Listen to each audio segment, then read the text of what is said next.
जय हिंद दोस्तों। आज हम लोग जीडी का एग्ज़ाम का जो प्रश्न आया हुआ है 11 जनवरी को, उस प्रश्न को देखेंगे। दोस्तों, अगर जिसका एग्ज़ाम हो गया है 11 जनवरी को, अपना प्रश्न मिला लें, और जिसका आने वाला है और जिसका आज है यानी 12 तारीख को, उसके लिए मोस्ट वीवीआई है, क्योंकि प्रश्न कहाँ से आते हैं, कैसे प्रश्न पूछे जाते हैं, ये जानना बहुत ज़रूरी है। तो चलिए आते हैं। आपका पहला प्रश्न है दोस्तों, अगर मेरे चैनल पे नए हैं तो चैनल को सब्सक्राइब कर दें, और वीडियो अगर हेल्पफुल लगे तो वीडियो को एक लाइक कर दें। तो चलिए आते हैं। आपका पहला प्रश्न है, मेघालय में राज्यपाल कौन नियुक्त किए गए हैं? दोस्तों, मेघालय में जो मेघालय के राज्यपाल हैं, कौन नियुक्त किए गए हैं? तो ये है बी डी मिश्रा। कौन है? B D Mishra. यानी मेघालय के राज्यपाल जो हैं कौन है अभी? B D Mishra. दोस्तों, ये सारा प्रश्न पूछा हुआ प्रश्न है और मोस्ट वीवीआई है, क्योंकि क्वेश्चंस एग्जाम में रिपीट भी होते हैं, प्लस में जो इससे रिलेटेड प्रश्न है वो भी एग्जाम में आते हैं, तो थोड़ा देख लीजिएगा। तो चलिए आते हैं। आपका सेकंड प्रश्न है, आज़ाद भारत की प्रथम जनगणना कब हुई थी? दोस्तों, आज़ाद भारत की जो प्रथम जनगणना हुई थी वो कब हुई थी? तो हुई थी दोस्तों 1951 ईस्वी में। कब हुई थी? 1951 ईस्वी में। चलिए आते हैं अगले प्रश्न की ओर। और आपका अगला प्रश्न है, राष्ट्रपति को किस प्रक्रिया द्वारा हटाया जा सकता है? दोस्तों, राष्ट्रपति को जो है किस प्रक्रिया द्वारा हम लोग हटा सकते हैं? तो दोस्तों, ये महाभियोग द्वारा। किसके द्वारा? महाभियोग द्वारा। चलिए आते हैं अगले प्रश्न की ओर। और अगला प्रश्न है आपका, अगला प्रश्न है, मेगास्थनीज किसका राजदूत बनकर भारत आया था? दोस्तों, जो मेगास्थनीज जो थे वो किसका राजदूत बन के भारत आए थे? तो ये सेलुकस निकेटर का राजदूत बन के भारत आए थे। ठीक है, चलिए अगला प्रश्न की ओर आते हैं। केंद्र शासित प्रदेशों में से किसका लिंगानुपात सबसे कम है? दोस्तों, कौन से केंद्र शासित प्रदेश में लिंगानुपात सबसे कम है? तो ये है दमन और दीव में। कितना है? 618 प्रति 1000 पुरुष में, मतलब 1000 पुरुष में 618 महिलाएं हैं। ठीक है, चलिए आते हैं अगले प्रश्न की ओर। और आपका अगला प्रश्न है, 6 नंबर प्रश्न है, वर्तमान समय में भारत के शिक्षा मंत्री कौन है? दोस्तों, अभी वर्तमान समय में भारत के शिक्षा मंत्री कौन है? तो ये है धर्मेंद्र प्रधान। कौन है? धर्मेंद्र प्रधान।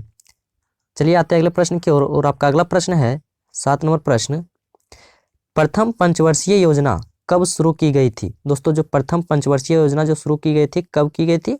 1951 ईस्वी में। कब की गई थी? 1951 ईस्वी में। अगला प्रश्न है आपका, गांधी इरविन समझौता कब हुआ था? दोस्तों, गांधी इरविन समझौता कब हुआ था? तो ये हुआ था आपका 1931 ईस्वी में। कब हुआ था? 1931 ईस्वी में। चलिए आते हैं, अगला प्रश्न है, कैल्शियम कार्बोनेट का फॉर्मूला क्या है? दोस्तों, कैल्शियम कार्बोनेट का फॉर्मूला क्या है? तो ये है CaCO3। चलिए आते हैं अगले प्रश्न की ओर। और आपका अगला प्रश्न है, वर्तमान समय में अनुच्छेदों की कुल संख्या कितनी है? दोस्तों, वर्तमान में अनुच्छेद की संख्या कितनी है? तो ये है आपका 395। कितनी है दोस्तों? 395। चलिए आते हैं अगले प्रश्न की ओर। और आपका अगला प्रश्न है, हिमाचल प्रदेश के राज्यपाल कौन है? दोस्तों, हिमाचल प्रदेश के राज्यपाल कौन है? तो ये है आपका राजेंद्र विश्वनाथ अर्लेंकर। तो दोस्तों, राज्यपाल पूछा ही जा रहा है, ठीक है, 1-2 शिफ्ट में पूछता ही है राज्यपाल, तो राज्यपाल आप लोग देख लीजिएगा। चलिए आते हैं अगले प्रश्न की ओर। और आपका अगला प्रश्न है, किस विटामिन का रासायनिक नाम थायमिन है? दोस्तों, किस विटामिन का नाम रासायनिक नाम थायमिन है? तो ये B1 यानी विटामिन B1 का नाम क्या है? थायमिन है। तो दोस्तों, विटामिन का नाम भी आप लोग देख लीजिएगा। चलिए आते हैं अगले प्रश्न की ओर। और आपका अगला प्रश्न है, मधुमक्खी पालन को क्या कहते हैं? दोस्तों, मधुमक्खी पालन को हम लोग क्या कहते हैं? तो इसको कहते हैं एपीकल्चर। क्या कहते हैं दोस्तों? एपीकल्चर। चलिए आते हैं अगले प्रश्न की ओर। और आपका अगला प्रश्न है,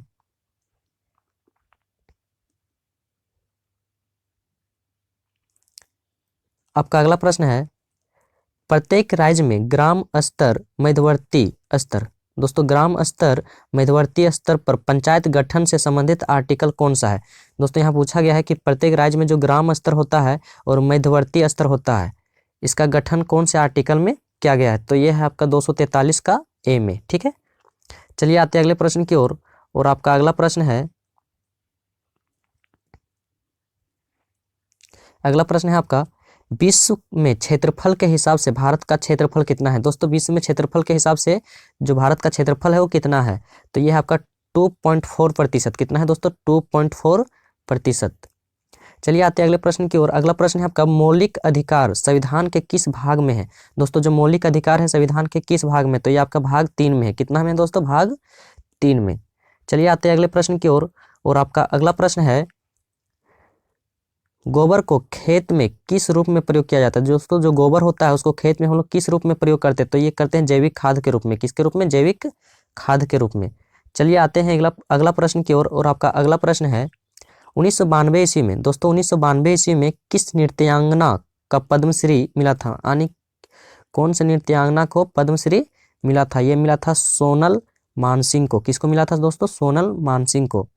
अगला प्रश्न है दोस्तों, अगला प्रश्न है आपका उत्तर प्रदेश। दोस्तों उत्तर प्रदेश में गणेश जी और लक्ष्मी जी दीपावली कौन से हैं? दीपावली। चलिए आते हैं अगले प्रश्न की ओर। और आपका अगला प्रश्न है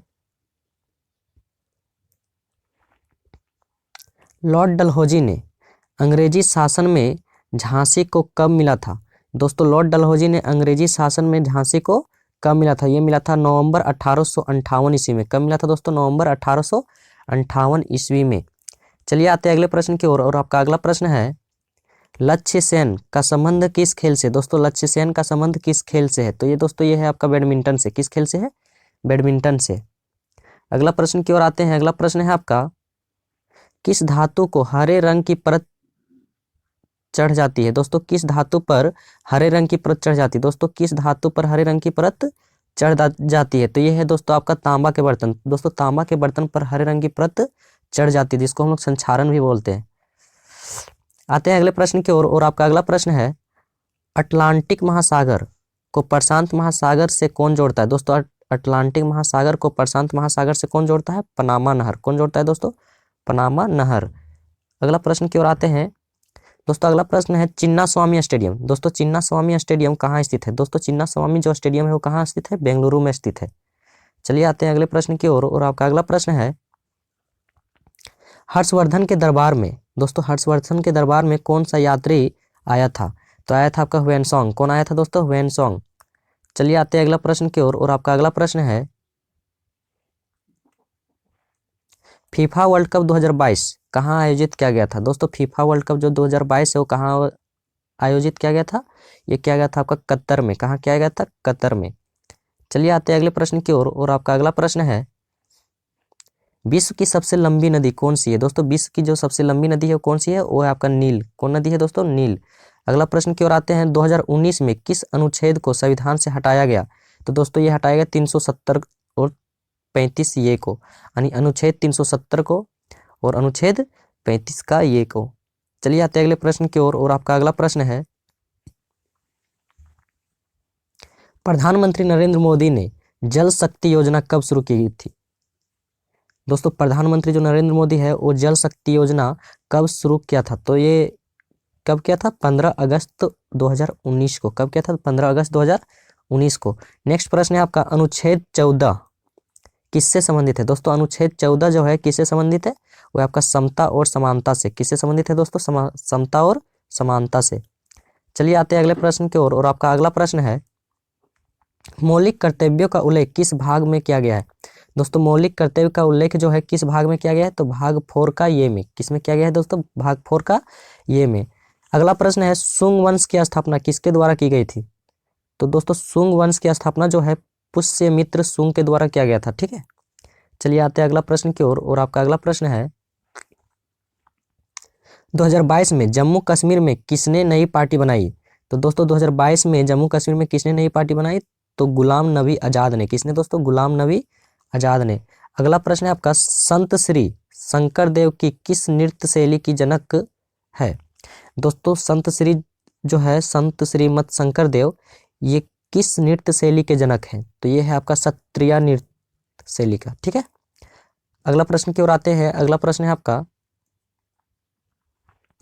चीनी उद्योग के लिए कच्चा माल किससे मिलता है? दोस्तों चीनी उद्योग के लिए कच्चा माल किससे मिलता है? तो ये मिलता है दोस्तों गन्ने से। किससे मिलता है? गन्ने से। अगला प्रश्न है आपका दोस्तों अगला प्रश्न है मधुमक्खी पालन को बढ़ावा देने के लिए केंद्रीय योजना का क्या नाम है? दोस्तों जो मधुमक्खी पालन है उसको बढ़ावा देने के लिए एक योजना चलाया गया है, उस योजना का क्या नाम है? तो यह है राष्ट्रीय मधुमक्खी पालन। क्या है दोस्तों? राष्ट्रीय मधुमक्खी पालन।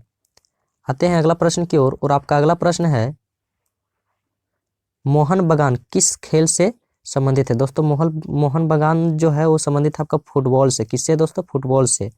नेक्स्ट प्रश्न है दोस्तों, रेशम की खोज कहाँ हुई थी? दोस्तों रेशम की जो खोज हुई थी वो कहाँ हुई थी? चीन में हुई थी। कहाँ हुई थी? चीन में।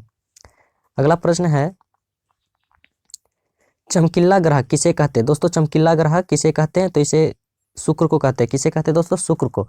दोस्तों जो आपका जीडी में जो पूछा गया है 11 जनवरी का, मेरे पास मात्र इतने ही प्रश्न आए थे।